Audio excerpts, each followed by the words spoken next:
En Éthiopie, les autorités du Tigré ont déclaré l'état de famine. Après 2 ans de guerre et plusieurs épisodes de sécheresse, les champs autrefois luxuriants sont aujourd'hui stériles. Pour faire face au manque de nourriture, ce centre de santé fournit des aliments complémentaires prêts à l'emploi pour maintenir en vie les enfants les plus vulnérables. Il n'y a rien à manger ici.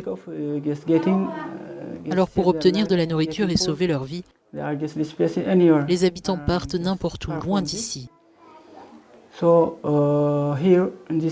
Ici, dans cette région, beaucoup de gens souffrent de la faim et finissent par mourir. Désemparés, les agriculteurs se rendent quand même sur leurs champs pour commencer à labourer cette terre très aride, des mois à l'avance. Ils sont toujours hantés par les souvenirs de la famine des années 80.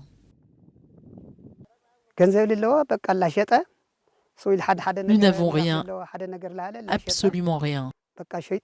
Certains vendent leurs biens comme le bétail pour survivre. Bien que nous ayons 3 fermes, il n'y a rien à récolter. La vente du bétail devient un moyen de survie quand il n'y a plus rien d'autre à manger.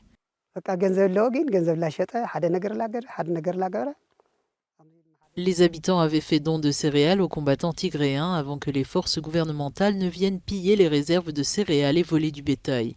Pour les experts en relations internationales, ce pillage serait une tactique de guerre.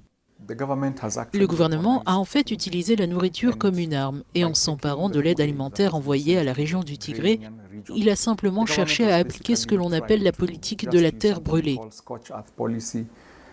Il s'agit d'une pratique interdite par le droit humanitaire international dans la mesure où le siège d'une zone de conflit est contraire au droit humanitaire international et risque de mettre en danger la vie des civils.